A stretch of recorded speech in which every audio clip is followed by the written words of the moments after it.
हरि ओम्। तत्तादगच्छ भद्रं ते यमुनायास्तटं शुचि पुण्यं मधुवनं यत्र सान्निध्यं नित्यदा हरेः स्नात्वानुसवनं तस्मिन् काळिन्द्याः सलिले शिवे कृत्तोचितानि निवसन्नात्मनः कल्पिदासनः प्राणायामेन त्रिवृदा प्राणेन्द्रियमनोमलं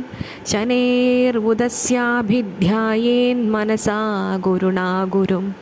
प्रसादाभिमुखं शश्वत् प्रसन्नवदने क्षणं सुनासं सुभ्रुवं चारुकपोलं सुरसुन्दरम्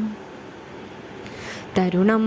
रमणीयाङ्गमरुणोष्ठेक्षणाधरं प्रणदाशयनं नृम्णं शरण्यं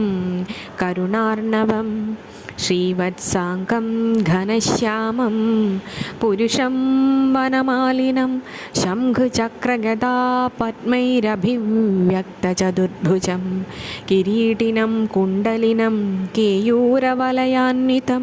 कौस्तुभाभरणग्रीवं पीतकौशेयवाससं काञ्चीकलापपर्यस्तं लसत्काञ्चननूपुरं दर्शनीयतमं शान्तं मनोनयनवर्धनं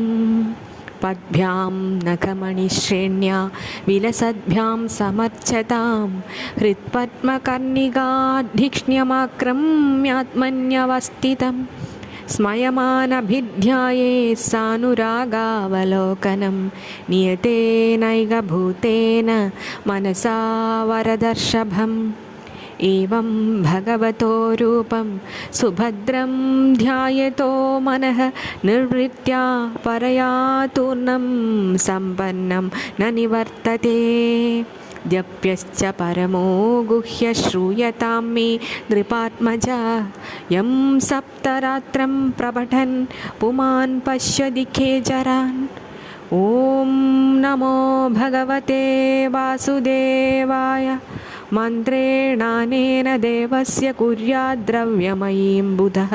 सपर्यां विविधैर्द्रव्यैर्देशकालविभागवित्।